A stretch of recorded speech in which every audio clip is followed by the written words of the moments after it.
Good morning and welcome to the fifth quarter AZ. I'm your co-host Tyrone Johnson. Our normal host, he's not in today, and so that gives us the pleasure of bringing in our other co-host who holds us down when neither one of us can get here, and that's Mr. Russel Woods. Good morning. Hey, Coach, how you been? Hey, Long time no see. I've been great. How you been? Just working my tail off. It's a chilly winter morning here in Phoenix, and I know that me saying 45 degrees holds nothing to what it's about. What 13 degrees there right now? Yeah, and I don't know if you're taking that wind chill over the last couple days. It feels a lot colder than that. So 45. Look, if we get to that today, that'll be lovely up this way. I don't know how you mountain folk do it anymore. My thick, rich mountain blood is all thinned out over the last 25 years here in the desert. Yeah, you living that luxury life down there as far as that weather go. This is the prime time to be down that way. Yeah, we'll see how much luxury it is and when we do these in June and it's already 100 degrees when I'm going to work. Very true, very true. And that's when we stay in paradise in the June, Yeah. July, August months. Yes. Yeah. So what you got? What you following right now? Well, we're coming to the end of the regular season, which means we got a whole lot of rivalry action coming up last next week. Mm-hmm. Um, Starting with Wednesday, boys hoops. The game's going to be on February 1st at Coconino, and that's going to be the game where Coconino celebrates their 1973 state championship. We had Mike Paven on last week talking about it. Mm-hmm. Um, Day after that, then it's your turn. Your Lady Eagles take on the Lady Panthers at Coconino on Yep. Thursday, and it's looking like that might be for the Grand Canyon region title. Uh, Right. your girls are undefeated, and if Coconino comes in with just the one loss that they currently have, that's going to be for the region title. So there's more to play for than just bragging rights that time. Um, Day after that is boys soccer. Girls soccer comes after that on Saturday. So 4 straight days we've got rivalry action. Yeah, and that's the great thing just about Flagstaff, and again the rivalry game is unlike any other place in the state in terms of when we get these two schools together. Now it'll be interesting to me to really see how everybody turns out in terms of the basketball games because typically we play them on the same day. Right. And in the past we'd have one game going on, say in the main gym and another one in the ox gym at either facility. Yeah, Mhm. when we played them this week, it was snowed out, so we all got to play on one day, but it was just one long day, and everybody was in the main gym, and so it'll be interesting to see, especially the student body and stuff like that, who comes out in terms of the girls. We know for the guys, everybody's going to show up and they're going to be pumped and they're going to be ready. It'll be interesting to see if that same fanfare comes out for the girls basketball game.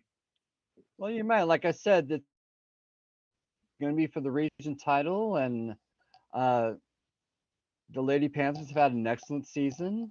Um, I think Cassie Schrader's done an excellent job with her girls this year. So I think if they can make it a competitive game, I think it's going to be good. And it's going to be at their home court, so hopefully that gives them a bit of a bump, and we see a good game. Mm-hmm. And if that's the word that gets out that they're in the hunt for a region title, and if they can knock off the Eagles, which I think it's been. Oh, it was when JJ Nakai was playing. So Hey, hey, 2017. It's been a hey, let's while. not let's not do that. Let's not put all them stats in the air. Let's not do that. I give them chalkboard material there. Let's not do that. But you remember you know these games. If it's been a while, the tension builds up. If it's been a couple years since one's beaten the other, you know that if there's a chance for an upset or a big win after a long time, you know those student sections are going to be jazzed and hit a big shot at the end. They're all going to come storming the court and good times.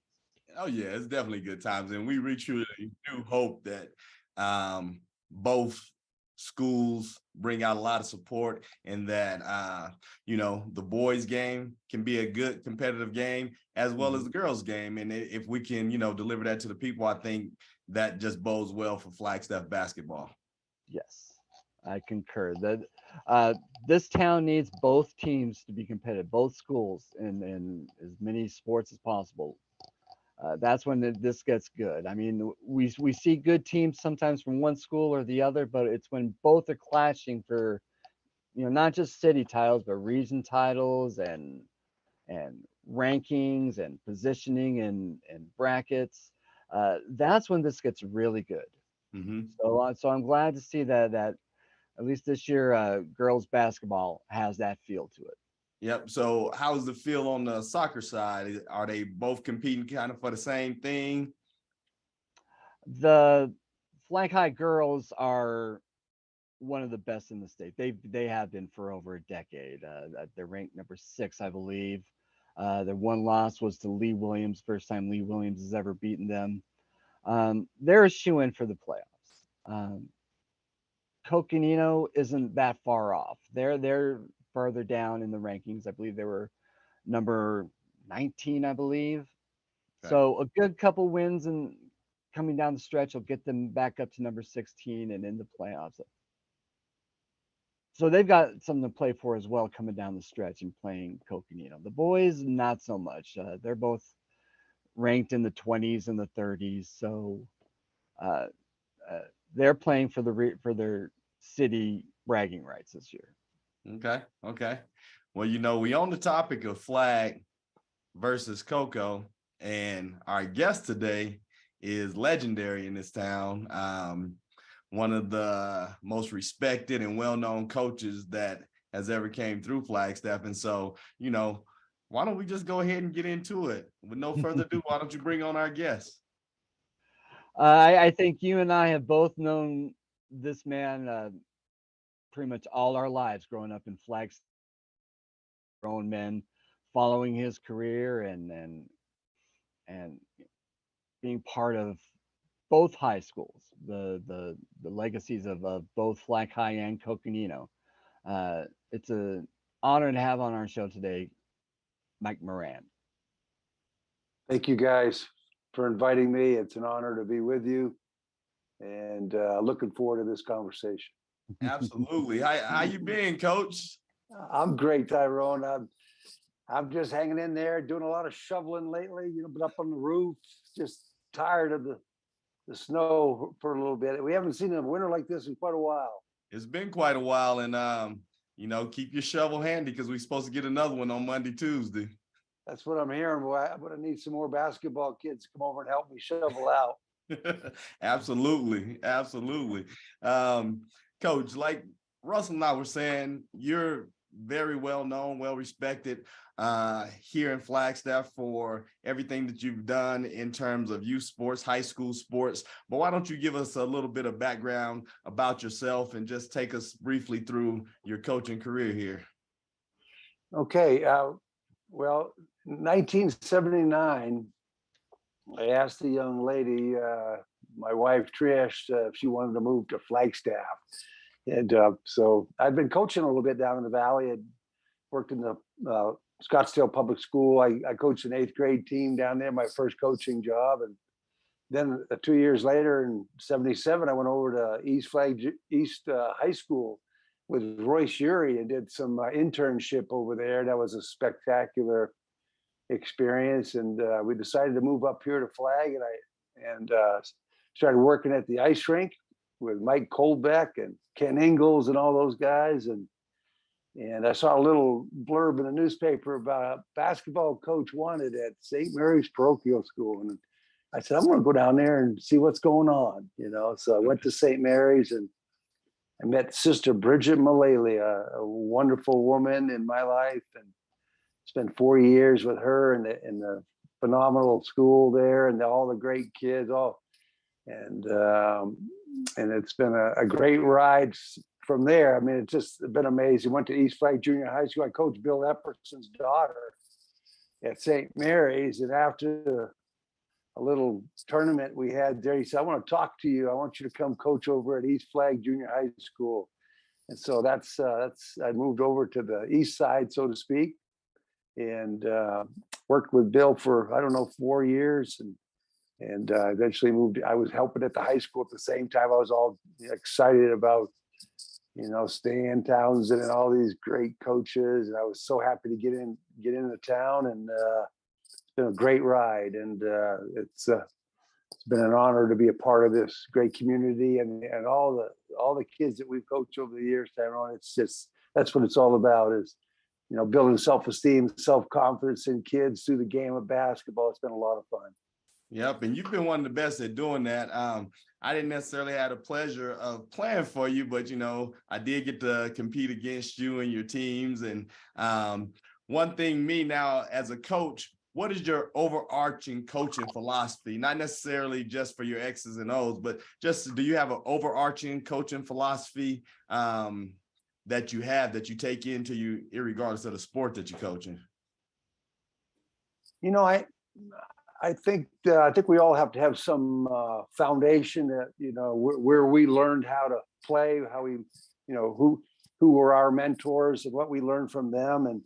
But I always think it comes down to treating people with respect and working on the fundamentals of the game and having the discipline. Obviously, I think hard work and discipline and being a family is something that I've always been a part of. I was one of 7 Irish Catholic boy, and had 6 boys, and my sister Mary was the best basketball player of all of us, I think. So it's been I don't know. There's so much that goes into it. This.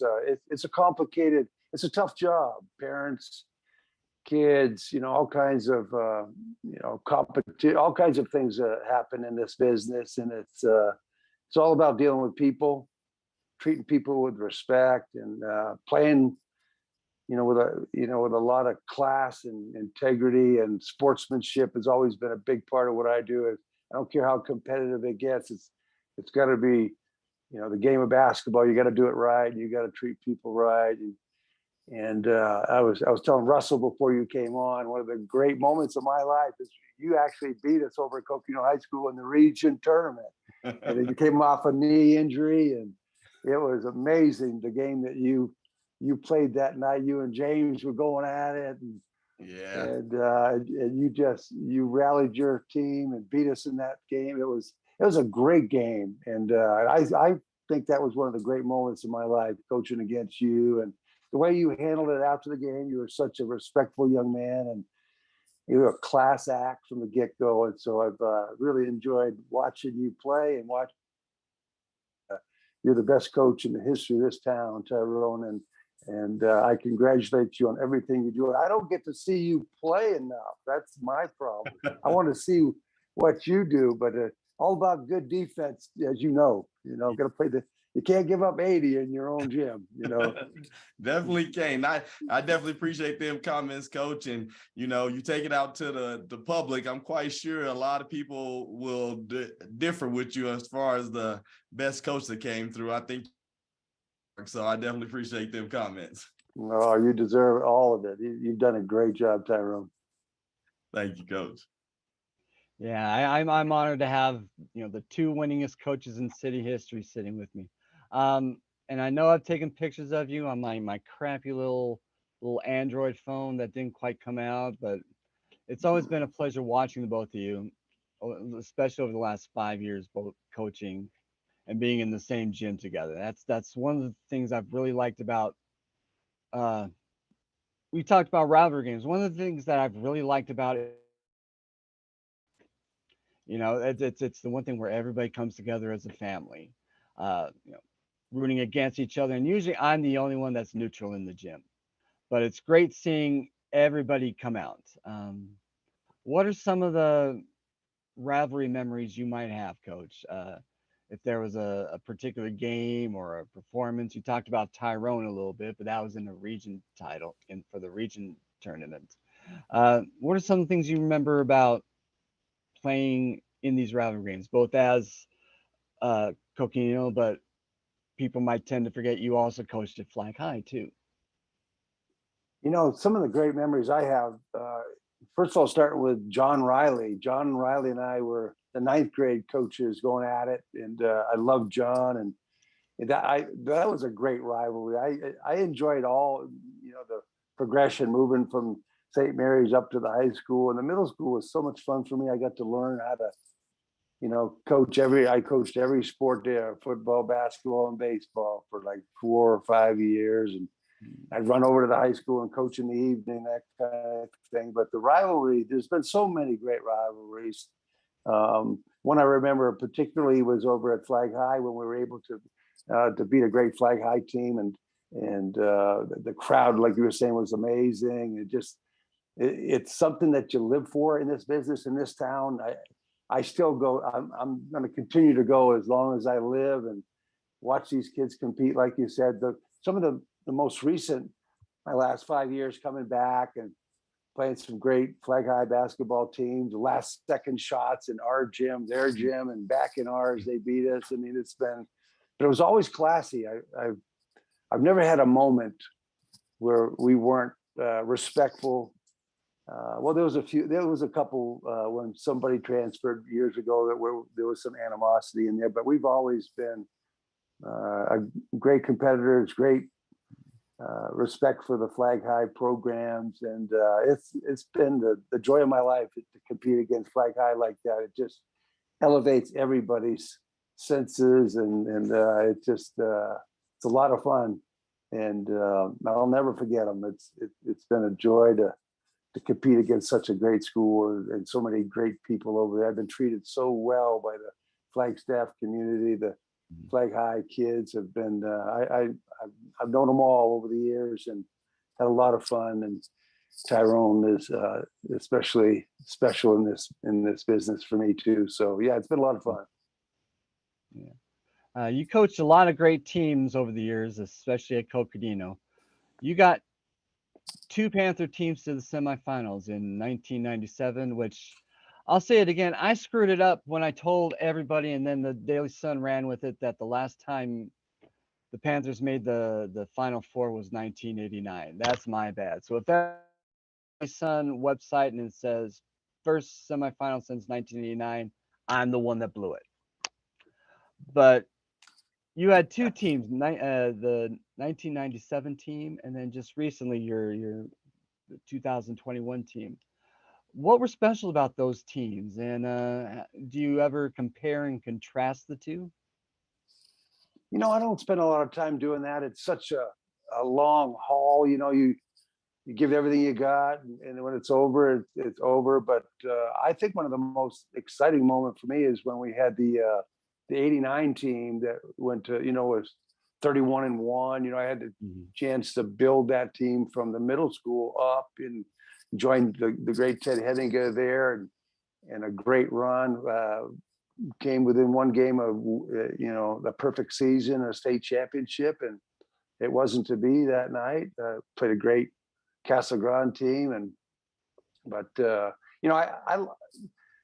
it's nice to go to the Final Four to hit, play in the championship game or whatever. But I don't know. I enjoy every moment, every game that I've coached. It's important to me. It's about kids having fun, building self-confidence and believing in kids and getting them to believe in themselves. And I've had so many great moments in there. I kind of all blend together over time, but I've coached, the great James Williams. I mean, you think about the kids that I've been involved in. Those are one of the greatest highlights of my life, is to have worked with James, and he was such a great young man. And he took us, Tyrone and James were going at it. That was big time. I'll tell you right now, those 2 guys, class act. They fought hard, and I don't know. I have so many great moments, but it's about the kids. I remember the kids more than the kids still call, they knock on the door, how it is. So it'd be nice to win a championship. I know Tyrone's knocking on that door every year now, and I hope he gets that. But I have so many great memories, but it's all about the families and the children that we coach for me. Yeah. And coach, you know, I was gonna mention some of the great athletes that you coach. You know, you talk about the 89 team. That's when James was a junior. You had Edison Bahi, Bobby Parker, Martin Reyes, Kai Bennett, all them players that were on there. And then someone like James, who was probably one of the best athletes ever to come out of here, out of Flag, went from here to Yavapai and played at TCU. Could have went and played some stuff professionally. But we always like to say, you know, back in our day, we used to do this and that. So when you have the experience of coaching people, say back in our day, as opposed to now, is there a difference in the kids, say work ethic, approach to the game, dedication, commitment, or is that all just hogwash and everybody's still getting it in? I'll tell you, I don't know if the club stuff has changed a little bit. A lot of kids, there's a lot of pressure for kids to come here, go there, that kind of thing. That's been challenging. I thought when I came back, everybody's looking, you know, there's some selfish behaviors in that, whether it's parents or families or whatever. They want the best for their child and that kind of thing. And I always wish them well. If they wanted to go somewhere else, I would support you. And when Danny's son came over to Coconino to play for me that year, it wasn't the system that he wanted to play in. He said, Coach, I'm going to go back to Flag Eye. I said, absolutely, whatever you need to do, I'm going to support you 100% kind of thing. So I think it's all about the game. I don't know. The game has changed. It's up and down. It's a lot of fun. You know, we used to press and run a lot. There's so much going on in the game of basketball today. Spreading the floor, attacking the basket, kicking. There's so many threes. You guys probably shoot more threes than anybody, Tyrone. And it's exciting, you know. So the game has changed a lot, I think, in that.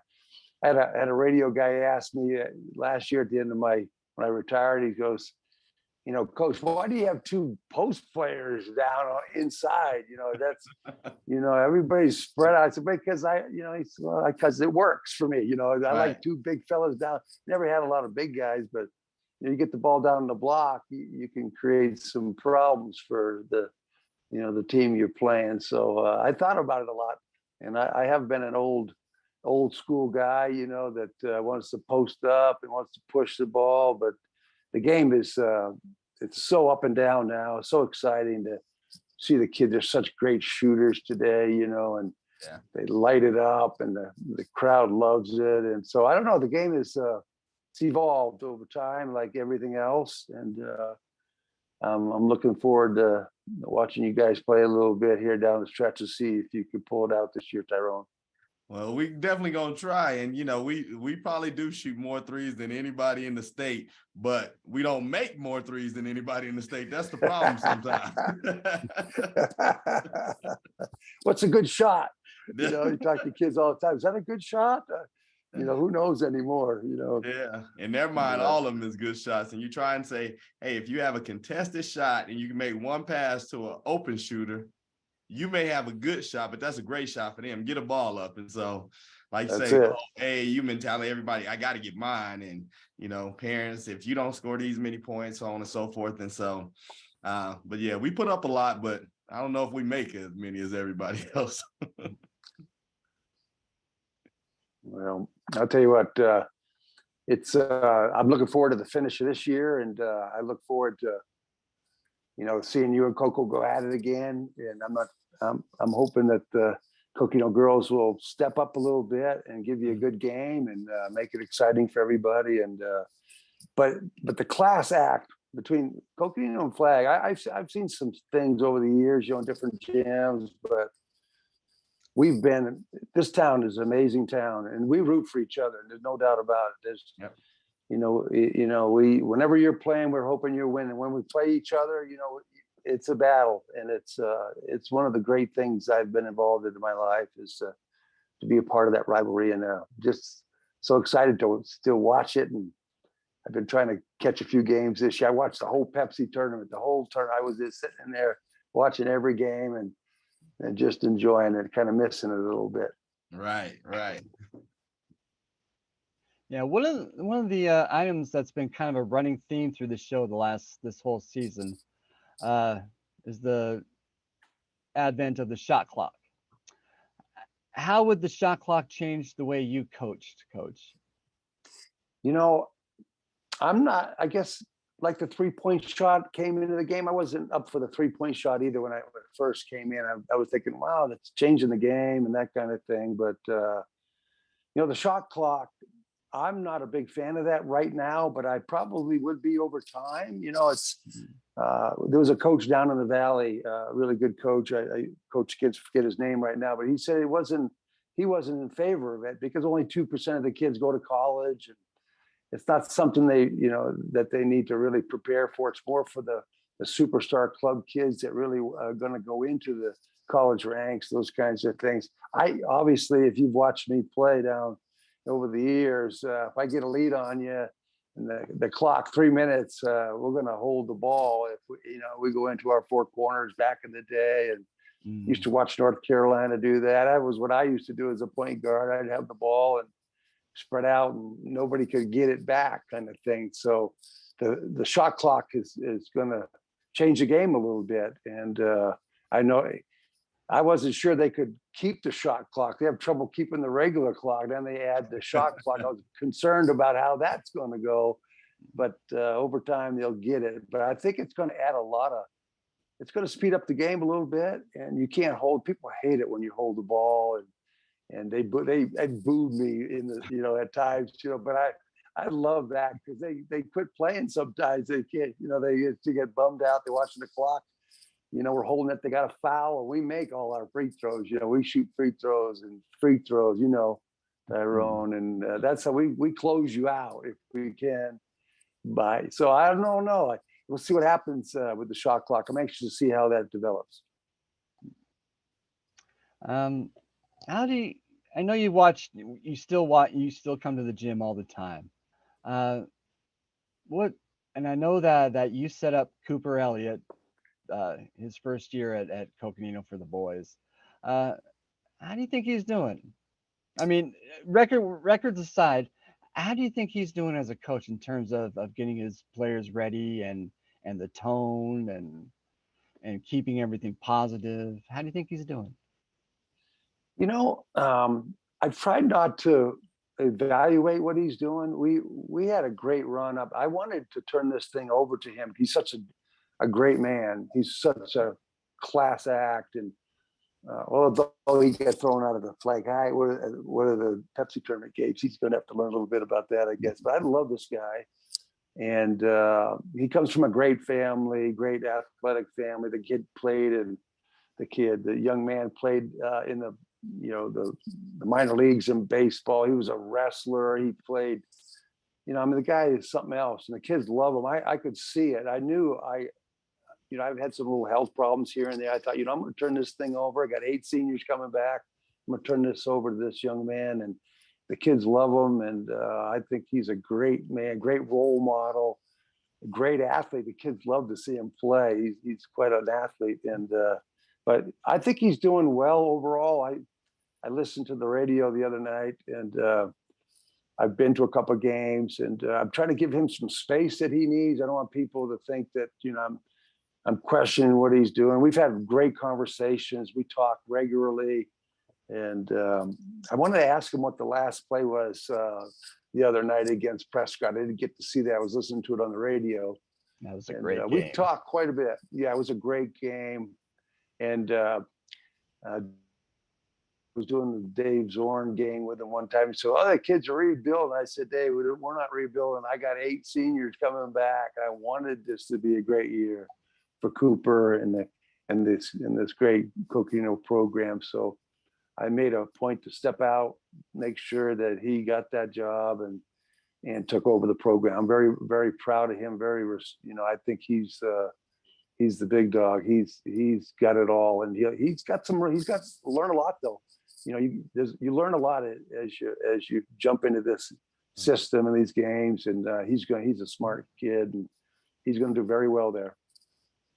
Yeah, I kind of paralleled the way you set up Cooper to coach basketball, the way you set up Mike Lapsley to coach football. I guess I'll ask the same. Did you enjoy watching Lapsley coach and what he did with the team after he took over? I have, don't, except for the last game. You know, I'm really proud of what he's done. I searched around town. Stacy Zanzuki asked me, she says, Mike, would you coach a football team? I said, I'll help. When I came back from Colorado, she said, no, I want you to take the job. So I said, okay, I'll do anything for Coconino. And so I started asking around. I started doing some homework, and I went into his shop. He used to work. He used to have he used to sell things and rent out equipment, fishing equipment and stuff over here on the west side. And I went into his shop and hung out and walked around like I was buying stuff. I wanted to see who he was. I wanted to talk to him, and we got together, and I really liked him. He was good for kids. He was really a positive person and a hard worker. He's got all this stuff from Texas. I've never seen a guy put so many guys up on the line and then run 99% of the time. He's done a great job over there, and I was able to step out after that 1 year and get out of his way, and he's done a great job. So I'm really proud of that, what I've done with that, and with Stacy and Eric's guidance, we were able to put that together. And Coach, just your defensive philosophy, because your teams were always known for defense. You know, more man-to-man, more zone, more sticky to you, full court. How did it evolve over time? Because, you know, that's one thing we try and play our offense through defense, but give me your defensive philosophy so that, you know, as I close out this season, I might get a little point or two to take forward. Well, I'll tell you, I played for this guy, Tyrone, and he was a scary dude. He was a great, great coach. He didn't care about anybody on the team but the victory, but he knew how to coach. And Right. He taught us how to get up. My first scrimmage, I was playing for one of the worst teams, and down Wilmington, Delaware, we were playing, and we were terrible. When I came on, got into the program, we started, and we bring him in my senior year. We were like 3-17 my junior year. Same guys. We went to the Final Four with this guy, and he taught denial, head on the ball, pressure. I mean, extreme. I can't even tell you. I never got my kids to play as hard as he did, but he was a crazy man-to-man defensive coach. He taught me all the details, up the lane, angles, head on the ball, just wearing people down. He would tell me they will quit, and they did. I saw teams quit. Right. And the pressure. So I've learned from a great man. His name was Gerald Peden. He's got like 1,200 victories, you know, in the state of Delaware. And I learned all that from him. I did not care for him so much personally, because all it was for him was the game. And I always said to myself, when I coach, if I ever coach, it's going to be about the players, Right. you know, not about me. And but I learned all that stuff from him, and blocking out, playing great D. You got, you know, and so that guy taught me how to play the game. And Roy Sherry did exactly the same thing. I moved out here in '73, got into his school, and he was doing the exact same thing, 3,000 miles away. Deny, run, you know, that kind of stuff. So that's what we do. And it's all about the details of defense, as you know. Yep. Absolutely. Well, Coach, we get into that time to where we gonna close up the program, and you know, we always have what we call a Coach's Golden Nugget question. And when Coach Neal isn't here, I go ahead and I pretend that I'm him, and I do his whole little golden nugget intro, and then we're gonna turn it over to Russell. So with no further ado, we're gonna have the golden nugget question of the day. Yeah, the golden nugget question of the day is supposed to be about some pearl of wisdom you might have. I suppose if there's a pearl of wisdom in this question, it's on how life goes on. From coaching basketball last year, and I know that you're still an omnipresent presence at Coconino. You still go to football games and basketball games, and I know you still keep yourself busy. Are you enjoying retirement? Is this something that kind of like Danny Neal. He's been retired 3 or 4 times, and he's still in the middle of everything. Me on the other hand, I'm already picking out my rocking chair, and I'm only 54. So how's retirement treating you, Coach? You know, it's been difficult at times. You know, you work so hard, and all of a sudden you're thinking, what's going on here? You know, I need to be busy. You know, I like to hunt and fish. I do a lot of that, so I'm very. My wife and I have been traveling, those kinds of things. I'm not sure I'm completely done. You know, Russell. I still have that itch. I've had a year off kind of thing. I'm not sure what the future holds. I'm not ruling anything out, but I like what I'm doing now. And I'm just loving watching the kids play, to be honest with you, and watching the great coaches in this town, you know, prepare kids for life. And we'll see what the future holds. I'm excited about what I'm doing now. I've gotten over the what am I going to do kind of thing, and I'm enjoying that, and I'm looking forward to whatever next. You know, I'm not going to rule anything out, and I think I got a lot left. I had a chance to coach the Coconut boys basketball team at the Pepsi tournament this year. Cooper got thrown out, and he said, "Coach, you got to coach." I said, "I got to coach against the greatest team and one of the great teams in Christian." The Chandler Christian team. I thought, oh my gosh, I'm going to get beat by 52. I was so nervous that night, but I will see what happens, Russell, and I'm looking forward to whatever the man upstairs brings my way. Amen. Yes. Coach, and this is look, we got one of the most legendary coaches on, and this is a first for us in terms of we're trying to open stuff up to actual questions, live questions, and we got one that came in, and so we want to go ahead and ask you that if you don't mind. Cool. Answering that. No, you bet. All right. So, question is, which sport brought the most challenges for you in coaching? What sport? Let's see. Took over the baseball program for Coconino High School when they had coach had to step down. That was very challenging. I used Jim McNeese helped me out. Jim was actually the head coach. I was the disciplinarian, so to speak, worked with the parents. The football was very challenging, taking over a football program that hadn't won probably in 12, 14 years. Basketball is the most challenging for me in terms of it's so competitive, and you have to spend so much time preparing. I don't know. It's all one big experience for me, and I love the challenge. The harder it is for me, the better it is. And I'd love to, come back in and take a team that really needs some help and rebuild something like that again. And so we'll see. Yep. And what do you attribute to the success of you being able to turn some of those teams around? I think being honest with people, loving people, getting kids to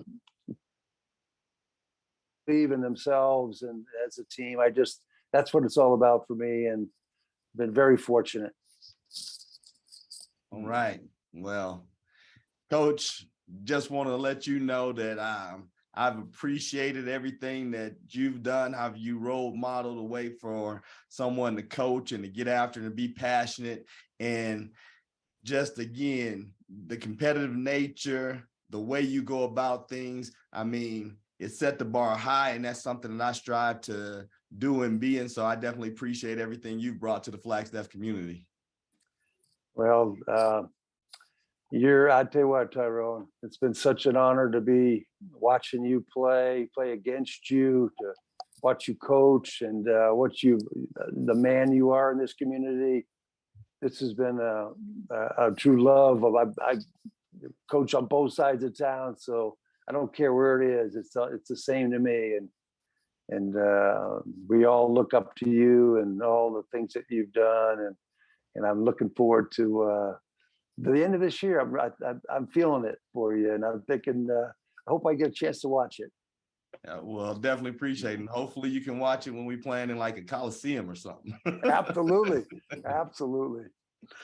Been to America West twice. That was fun. Back in the day. Absolutely. Well, thank you again, Coach. Appreciate your presence and for blessing us with this. Look forward to seeing you in person, and we'll definitely be catching up some more. Thank you so much, guys, and we'll talk to you soon. All right. So Russell, that was it right there. That was a great one right there. Always a pleasure talking with Coach Moran.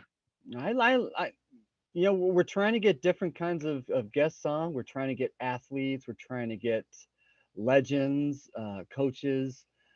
But I really like these where we're talking to somebody where you, me, Danny, we've known them, for 30, 40 years. I mean, you're a couple years younger than me, but we've known Coach Moran since the 80s. So, I know you don't feel old when I talk about me feeling old or Danny being old, but 40 years is still a really long time to know somebody. Even but having these kind of people on that we've grown up with, uh, it's very special, and I'm glad to be part of it. Yeah, no, we appreciate you, continually getting great guests for us. And so we're gonna, keep this thing rolling. And as we said, we had a first today of somebody putting a live question in. And so if people have suggestions and want to see particular guests, also reach out to us. But we definitely appreciate Julie R. for posing that question this morning and being the first one to actually step in and do that. So that was pretty awesome. Yes, I put it out there on Facebook, and we got a really good response last night and this morning. So I'm hoping that this is when we have shows like this, we're able to build our audience, and it gets bigger and a little better every day. Yep. All right, my man. Well, with that, I know you got to get on the road again today, so I got to go do some interviews and then get out of here. We head down to Bradshaw, and so again, if people are liking this, please subscribe, hit the like button, tune in live, and we're gonna bring it to you how it is. But I don't know what everybody got to do today. We hope y'all have a great day. But I do know one thing: y'all ain't got to go home, But you can't stay here.